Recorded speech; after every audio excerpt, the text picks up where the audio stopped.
Subscribe to Infidelity Tales Lab for more stories. Now, let's begin this one.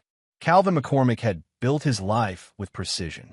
A forensic accountant by training, he transitioned into private investigation 5 years ago, specializing in financial fraud cases for corporations. The work was cerebral, methodical, exactly how he approached everything. His wife, Sharon, a pediatric nurse, balanced his analytical nature with warmth and intuition. Together, they'd created what Calvin considered his greatest achievement, a family. Their home in suburban Portland was modest but comfortable. 8-year-old Henry had inherited his father's sharp mind, already reading at a 10th grade level and obsessed with chess. 3-year-old Emma was pure sunshine, blonde curls, infectious laughter, and an uncanny ability to brighten any room she entered. The only shadow in their otherwise perfect life was Sharon's mother. Dolores Williams had never forgiven Calvin for stealing her daughter. When he and Sharon married 7 years ago, Dolores had opposed it with barely concealed hostility. She was a woman who viewed the world through a lens of control and resentment, her life defined by the grievances she collected like others collected stamps.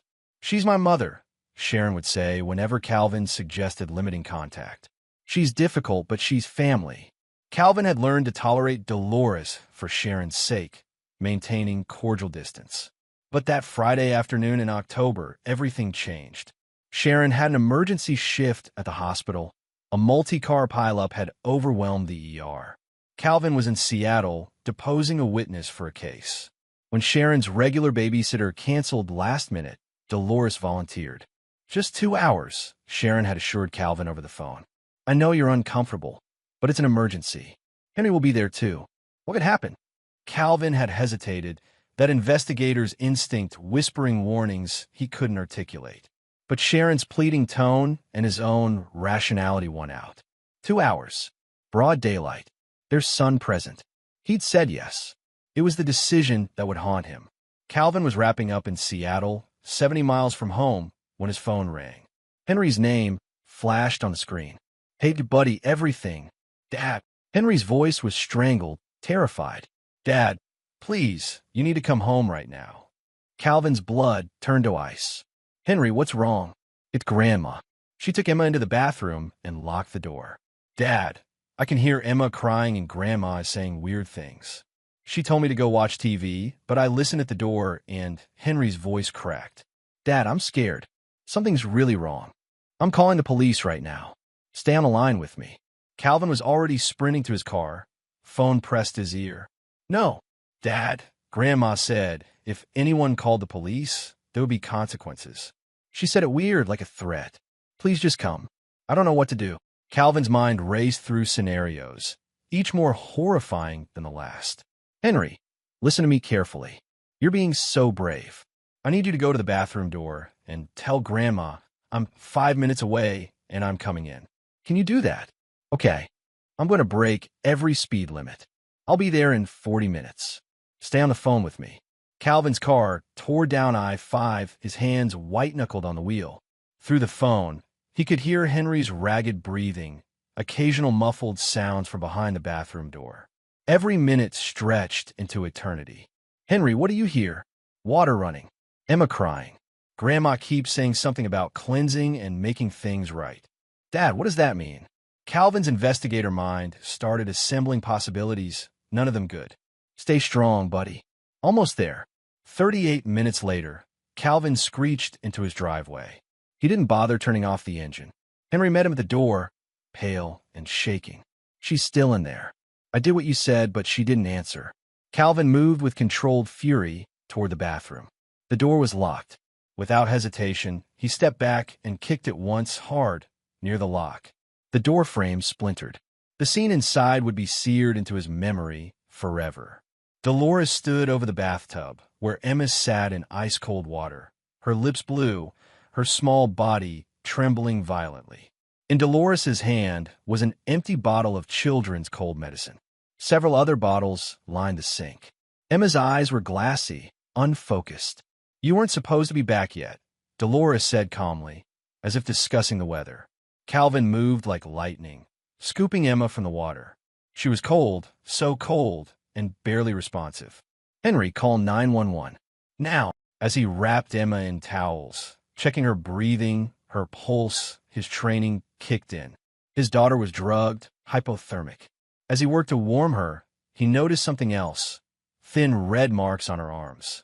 Fresh. What did you do? His voice was deadly quiet. Dolores's face twisted into something ugly. Why should I have done when she was born? She's wrong. I see it in her. The same devil that possessed you possessed your daughter. I was saving my family. The ambulance arrived 8 minutes later. EMTs took one look at Emma and moved with urgent efficiency. Calvin held his barely conscious daughter, murmuring reassurances while Henry clung to his father's side. At the hospital, the full extent became clear. Emma had been given a dangerous cocktail of over-the-counter medications, enough to potentially cause organ damage. The cold water had been an attempt to induce hypothermia. The marks on her arms were from Dolores's nails, restraining her when she'd struggled. The police officer taking Calvin's statement was blunt. Mr. McCormick, your mother-in-law attempted to kill your daughter. We're arresting her now. Emma survived. 3 days in the hospital, but she survived.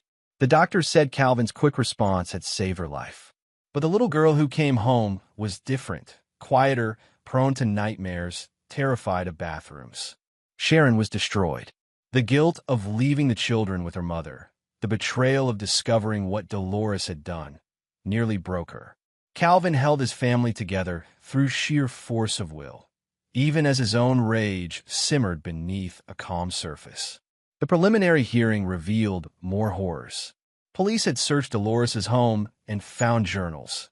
Years of journals filled with increasingly disturbed rants. About Calvin, about the children, about her daughter's betrayal. The entries from the past year detailed the plan. Emma is the key. Remove her, and Sharon will see. She'll come back to me, back where she belongs. Dolores had been planning this for months. She'd researched ways to make a child's death look like an accident. She'd calculated medication dosages. She'd waited for the perfect opportunity. But there was something else in those journals that turned Calvin's blood cold. References to the first attempt and practice run. Calvin brought this to Detective Stuart Kruger, the lead investigator. She's done this before. Kruger was a 20-year veteran with tired eyes. We're looking into it. Your mother-in-law has a history. Hospitalized twice for mental health issues. There was an incident 12 years ago. A neighbor's child nearly drowned in their pool during a barbecue at the Williams house. The parents never pressed charges. Said it was an accident. Find them, Calvin said. I want to know what really happened. Mr. McCormick, let us handle. No. Calvin's voice was steel. This woman tried to murder my daughter. The courts will be lenient. They'll call it a mental health crisis. She'll get treatment, maybe a few years in a facility, and then she'll be out. I need to know everything. Kruger studied him. Don't do anything stupid. I'm a professional investigator, detective. I do everything smart. Over the next 2 weeks, as Emma began therapy and his family tried to heal, Calvin dug into Dolores Williams's past. What he found was a trail of destruction carefully disguised as misfortune. The neighbor's child, a 5-year-old boy, had nearly drowned at that barbecue. The family had moved away shortly after, quietly settling something with the Williams family. Calvin tracked them down in Arizona. After hours of careful conversation, earning their trust, they revealed the truth. Their son had told them Dolores had held his head underwater to teach him to respect adults. They'd been young, scared, and accepted a cash payment to disappear. There was more. A cousin's child who'd mysteriously gotten sick after Dolores babysat, spending a week in the hospital. Another incident with a neighbor's toddler who'd fallen downstairs while under Dolores's supervision. A pattern, a clear, documented pattern that Dolores had hidden behind a respectable exterior and a checkbook. Calvin compiled everything into a detailed report. He gave it to the prosecutor. This is who you're dealing with. This is what needs to be in front of judge. The assistant district attorney, a sharp woman named Letitia McIntyre, reviewed the file with increasing horror. How did no one connect these dots before? Because no one was looking, Calvin said. And because she's careful. She spaces them out. She targets the vulnerable. She's a predator. This changes everything. We're going for attempted murder first degree. No, please. But Calvin knew how the system worked. Even with everything he'd uncovered, Dolores might still find sympathy. A grandmother with mental health issues. A tragic case of delusion. He'd seen it before, as he sat in his home office that night, watching Henry play chess on the floor while Sharon read to a drowsy Emma. Calvin made a decision. The law would have its chance. But if the law failed, and Calvin suspected it might, he would ensure Dolores Williams paid for what she'd done. And his payment plan would be far more permanent than anything a court could deliver. The trial was scheduled for 6 months out. Dolores's defense attorney, a slick character named Brett Clifford, immediately filed for a mental incompetency hearing. Calvin watched from the gallery as psychiatrists testified that Dolores was suffering from delusional disorder, that she'd had a psychotic break, that she was not fully responsible for her actions. Bullshit, Calvin muttered to Sharon. Look at her journals. She planned this for months. That's not psychosis. That's premeditation. But the judge allowed the competency hearing to proceed. During the evaluation process, Dolores was released to a psychiatric facility rather than jail, a facility she could potentially be released from if found incompetent to stand trial. Calvin attended every hearing. He watched Dolores play the part perfectly, the confused, mentally ill grandmother who'd lost touch with reality. She'd shake her head sadly when shown her journals, claiming she didn't remember writing them. She'd weep convincingly when Emma's medical reports were read aloud. And it was working. Calvin could see it in the judge's face, hear it in the courtroom murmurs. Sympathy. The breaking point came 4 months into the process. A psychiatric evaluator recommended that Dolores be found incompetent to stand trial and committed to a mental health facility for treatment. The recommendation suggested she could be released in as little as 2 years if she responded to treatment. 2 years. For attempting to murder his daughter. Calvin left the courthouse and sat in his car for an hour, staring at nothing. Sharon called 3 times before he answered. They're going to let her off, he said flatly. Cal, we don't know that yet. Yes, we do. I've seen this before. She'll get treatment, show improvement, be released into supervised outpatient care. She'll be free, Sharon. Free to potentially come near our children again. The courts will protect us. There'll be restraining orders. Paper. That's all those are. Paper that doesn't stop someone who's already demonstrated they'll kill. There was a long silence. Then Sharon's voice, small and broken. What are we going to do? Leave that to me, Calvin said. I need you to trust me. Can you do that? Another pause. What are you planning? Something that needs to be done? I'll never tell you the details. You'll have deniability. But know this, I will protect our family. Whatever it takes. He could hear Sharon's breath catch. Calvin, do you trust me? Yes, she whispered. God help me, yes. Calvin's career had connected him with people most citizens never encountered. People who operated in the gray and black markets, who had skills that couldn't be advertised on LinkedIn. Over the next month, he activated these connections carefully.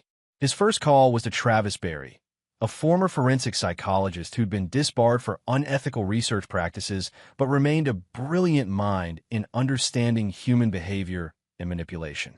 They met at a quiet bar in the industrial district. I need to understand someone, Calvin said, sliding a flash drive across the table. Everything about them. Their weaknesses, their fears, their pressure points. Travis looked at the drive. This legal. It's research for a case. Bullshit. But I don't care. You helped me when the board was coming after me. I owe you. He pocketed the drive. Give me 2 weeks. His second call was to Monique Proctor, a private investigator who specialized in surveillance and background checks that went deeper than legal channels typically allowed. She'd worked with Calvin on 3 corporate fraud cases. I need someone's life mapped out, Calvin told her over coffee. Every habit, every routine, every person they interact with. And I need it done without them knowing. Monique, a compact woman with severe black hair and predatory intelligence, smiled slightly. The mother-in-law who tried to drown your kid in meds. Yeah, I heard about that. Pro bono, Cal, family rate. I can pay. You helped my nephew beat a false theft charge 2 years ago. You found a real thief, cleared his name, got him his job back. He's a teacher now because of you. We're even. I'll have a full workup in 3 weeks. The third piece was the most delicate. Calvin needed someone who could access systems most people couldn't. He found that person through an encrypted forum he'd used for tracking digital financial crimes. A hacker known only as Phoenix, who operated from somewhere in Eastern Europe. The conversation happened through encrypted chat. CMCC, I need access to psychiatric facility records. Specifically, monitoring treatment progress and release recommendations. Phoenix, that's medical records. Federal crime. CMCC, I'm aware. Name your price. Phoenix, double the usual. And I want to know why. Calvin hesitated, then told the truth. Laid out everything. Phoenix was silent for 3 minutes. Phoenix, my sister was hurt by someone like this. System failed her too. I'll do it for the standard rate. And I'll monitor for free until this is over. Send me the details. Over 6 weeks, Calvin built his profile. Travis's psychological analysis revealed that Dolores was indeed a narcissist with sadistic tendencies, but far from incompetent. She was manipulative, calculating, and had successfully deceived evaluators before. Her core fear was exposure, being seen as the monster she actually was. Monique's surveillance was even more revealing. In the psychiatric facility, Dolores had been model patient during evaluations. But in unguarded moments, caught on Monique's discreet cameras and through interviews with staff members she befriended, a different picture emerged. Dolores had been overheard laughing with another patient about playing the doctors like violins. She'd been caught searching online for news about the McCormick family, and she'd written a letter, never sent, to Sharon, filled with manipulative poison about how Calvin was the real villain, how he'd turned Sharon against her own mother. Phoenix provided the most damning evidence. Access to Dolores's personal email account revealed she'd been communicating with Brett Clifford far more than attorney-client communications required. The email suggested Clifford knew exactly what he was doing, coaching Dolores on how to present herself, which symptoms to emphasize how to manipulate the evaluation process. It was conspiracy, fraud, obstruction of justice. Calvin took all of it to Letitia McIntyre. This is everything you need. She's faking. Her lawyer is helping her fake it. Nail them both. Letitia reviewed the evidence with the clinical eye of a prosecutor who'd seen everything. Then she looked at Calvin. How did you get this? Does it matter? It matters for admissibility. If this was obtained illegally, then find a legal way to get what I've shown you exists. Subpoena her facility records. Get a warrant for Clifford's communications. Follow the breadcrumbs I've laid out. The evidence is there. You just need to look. Letitia was quiet for a long moment. You're playing a dangerous game, Calvin. I'm protecting my daughter. Different game. Give me 2 weeks. I'll see what I can do. Letitia came through. Armed with Calvin's intelligence, she secured warrants and subpoenas. The investigation into Brett Clifford revealed he'd pulled this scheme before, coaching mentally competent clients to fake incompetency. 2 previous cases surfaced. The state bar launched an investigation. More importantly, with proper legal authority, prosecutors obtained facility recordings that captured Dolores's private moments. Moments where the confused grandmother act disappeared and the calculating predator emerged. The competency hearing was reconvened. This time, the prosecution presented a different narrative. A video montage of Dolores in unguarded moments. The recovered letter to Sharon. Expert testimony about malingering and how to detect it. Calvin watched Dolores's face as her careful construction crumbled. He saw the moment she realized the game was up. Her eyes found his across the courtroom, and the look she gave him was pure hatred. Good, he thought. Now she knows I see her. Really see her. The judge's ruling was swift. Mrs. Williams, I find you competent to stand trial. Moreover, I find evidence of deliberate manipulation of this court's processes. You will be remanded to county jail pending trial. Bail is denied. Brett Clifford tried to salvage the situation, but within days, his own legal troubles buried him. He was suspended from practice, pending the bar investigation. Dolores needed a new lawyer, but Calvin wasn't finished. While the legal system ground forward toward a trial, he'd been building something else, something the courts would never see coming. He'd been digging into Dolores's finances, and what he'd found was a web of secrets. Dolores had money, a lot of it, that Sharon didn't know about. An inheritance from Dolores's parents that should have been split with her sister, Paula Boyd. Except Paula had received nothing. According to the will Calvin obtained, Paula should have received half of an $800,000 estate. Calvin found Paula living in a subsidized apartment in Sacramento, barely scraping by as a home health aide. He called her, "Mrs. Boyd, my name is Calvin McCormick. I'm investigating your sister's finances. Do you know anything about your parents' estate?" Paula's voice was bitter. "Dolores told me they had nothing. Said they died broke. I never questioned it. I should have, but Dolores was always the strong one. I just believed her. Your parents left $800,000. Your sister took it all. I have the will. I have the bank records. She forged your signature on a quitclaim." Silence. Then that bitch. "Mrs. Boyd, I'm going to help you get what's yours. But I need something from you in return. I need you to understand who your sister really is." Calvin told her everything. The journals. The attempts. Emma. Paula wept. "I need to testify," she said when she could speak. "At her trial. The jury needs to know what she is." "That's exactly what I was hoping you'd say." But Calvin had one more card to play. One more piece of his architecture that would ensure Dolores Williams never, ever walked free. The trial began on a cold January morning. Dolores had a new attorney, a public defender named Geneva Shepard, who was competent but overwhelmed. The prosecution, bolstered by Calvin's evidence and Letitia McIntyre's determination, was a machine. Calvin sat behind the prosecution table every single day. He wanted Dolores to see him, wanted her to know he was there, watching, waiting. The prosecution's case was methodical. Medical experts testified about Emma's injuries, the drug cocktail, the hypothermia. The timeline was laid out with precision. Henry testified, Calvin's brave son, who described in heartbreaking detail what he'd heard, what he'd feared, how he'd called his father. When Emma's hospital photos were shown, the little girl hooked to machines, bruised, pale, several jurors visibly wept. Then came the journals. Page after page read aloud. The planning, the hatred, the cold calculation. Dolores's defense was thin.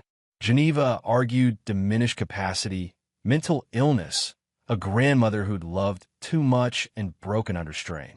But after the competency hearing fiasco, the jury wasn't buying it. The testimony that sealed Dolores's fate came from two sources. First, Paula Boyd, Sharon's aunt, whom Sharon hadn't seen in years, took the stand and destroyed whatever sympathy remained for Dolores. She testified about the stolen inheritance, yes, but more importantly, she testified about growing up with Dolores. "My sister hurt things," Paula said quietly. "When we were children, she hurt animals. Small things. She'd make it look like accidents, but I knew. I saw. My parents ignored it. Then when we were teenagers, there was a neighbor girl she hated. That girl fell down our basement stairs. Broke her arm. Dolores had pushed her, but no one believed me when I said so. The family moved away. My sister learned early that if you're careful, you can hurt people and get away with it." The second devastating testimony came from an unexpected source. Monique's investigation had uncovered another of Dolores's victims, Clarence Schaefer, the neighbor whose son had nearly drowned years ago. Calvin had convinced him to come forward. Clarence, now a successful attorney himself, told the story of that barbecue with the clarity of truth. "Mrs. Williams held my son underwater. I pulled him out, and she claimed she'd been teaching him to hold his breath. But my son told me the truth later when the nightmare started. She told him, this is what happens to bad boys. He was 5 years old. He looked directly at Dolores. You paid us to go away. $50,000 and a promise we'd never speak of it. I took that money because I was young and scared and I didn't know how to fight someone like you. But I've regretted it every day since. My son is 23 now and still has issues with water. What you did to him, what you tried to do to Emma McCormick, you're a predator. And I'm done being silent." The courtroom was silent when he finished. Even Geneva Shepard looked shaken. Dolores didn't testify. Geneva advised against it, knowing the prosecution would eviscerate her. The prosecution's closing argument was delivered by Letitia herself. She stood before the jury and spoke for 90 minutes, weaving together every piece of evidence into a tapestry of calculated evil. This is not a confused grandmother, Letitia concluded. This is a woman who has spent decades hurting children and hiding behind respectability. Emma McCormick is alive today because her brother was brave and her father was fast. But make no mistake, Dolores Williams intended murder. She planned it. She executed it. She would have succeeded if not for an 8-year-old boy's courage. You have the power to ensure she never harms another child. Use it. The jury deliberated for 4 hours. Guilty. Attempted murder, first degree. Child abuse. Assault with a deadly weapon. The judge set sentencing for 3 weeks later. Calvin had one more play. In the 3 weeks between verdict and sentencing, he put the final phase of his plan into motion. Through Phoenix, he discovered something else. Dolores had been documenting her plans in more than journals. She'd made videos, digital files stored in an encrypted cloud account, filmed on her phone. In them, she detailed her hatred of Calvin, her plans for Emma, her fantasies about what would happen after. Sharon will come back to me, Dolores said in one video, her face calm, rational. Once the girl is gone and Sharon sees that Calvin couldn't protect his own child, she'll remember who really loves her. Me. Only me. The videos were sociopathic manifestations, clear evidence that Dolores was not insane but evil. Calvin provided them to the prosecution through an anonymous tip that led to a legal search warrant for Dolores's cloud accounts. At the sentencing hearing, those videos played in court. The judge watched with an expression of growing horror. Sharon, seated beside Calvin, watched her mother on screen and quietly sobbed. When the videos finished, the judge spoke. Mrs. Williams, in 30 years on the bench, I have rarely seen such calculated cruelty. You are not mentally ill. You are dangerous. You are a predator who targets the most vulnerable among us. She sentenced Dolores to 30 years to life. With good behavior, parole possible in 25 years. By then, Dolores would be 87 years old. But Calvin wasn't done. While Dolores was being processed into the state women's prison, Calvin made a final call to contacts he'd made in the prison system through his investigative work. Not guards, something more subtle. He ensured that certain information about Dolores's crimes made it into the general population. In prison, there's a hierarchy of criminals. Child abusers sit at the bottom. Grandmothers who try to murder their own grandchildren, even lower. Calvin didn't arrange for violence. He didn't need to. He simply ensured that Dolores's fellow inmates knew exactly who she was and what she'd done. Social isolation in prison is its own punishment. Dolores would spend her sentence as a pariah, feared and reviled by even the hardest criminals. 6 months after sentencing, the McCormick family began to heal. Emma was in therapy twice a week, and slowly, the nightmares decreased. She laughed more, played more, started to be a little girl again. Henry had struggled too, processing what he'd witnessed, the responsibility he'd felt. Calvin took his son to his own therapist and watched him work through the trauma. They started a tradition, chess games every evening where they could talk or not talk, just be together. Sharon's healing was harder. The betrayal of her mother cut deep. But with therapy and Calvin's steady support, she began to accept that Dolores's evil was not her fault, not her responsibility. I spent my whole life making excuses for her, Sharon said one night, lying in Calvin's arms, seeing what I wanted to see. I almost lost Emma because I couldn't see the truth. She fooled a lot of people, Calvin said. That's what predators do. They're good at it. You saw her. From the beginning. I'm trained to see, and I love you and our kids too much to ignore my instincts. They were quiet for a while. Then Sharon asked the question she'd been avoiding. Cal, how did all that evidence against her surface? The videos, the emails, the financial records, it was almost too perfect. Calvin chose his words carefully. Sometimes the truth just has a way of coming out. Sharon studied his face in the darkness. I don't want to know, do I? No, but it was legal. Nothing that could come back on us. Let's just say that everything that mattered was obtained legally when it counted. The rest doesn't matter. Sharon was quiet for a long moment. Then, thank you. for protecting us, for being strong enough to do what needed to be done. I'd do anything for this family. Anything. 3 months later, Paula Boyd received a settlement of $900,000, her share of the inheritance plus interest and penalties.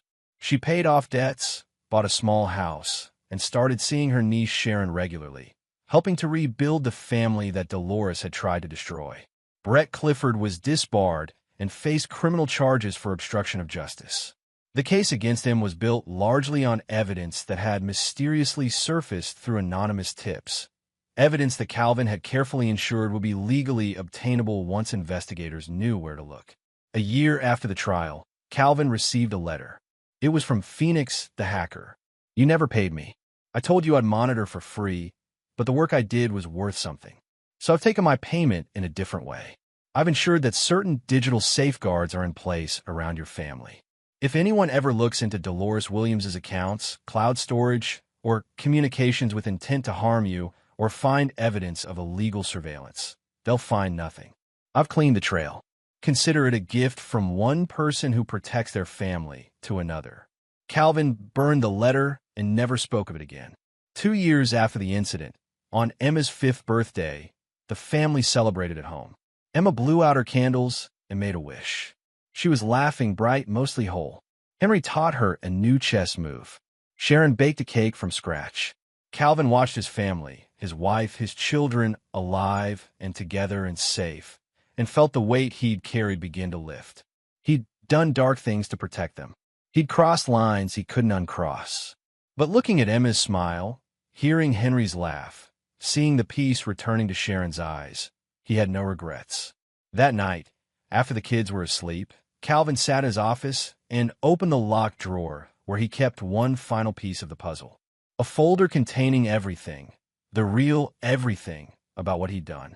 The calls he'd made, the rules he'd bent or broken, the trail he'd covered. He'd never told Sharon the full extent. She knew enough to understand he'd operated in gray areas, but not how dark those grays had been. And she never would.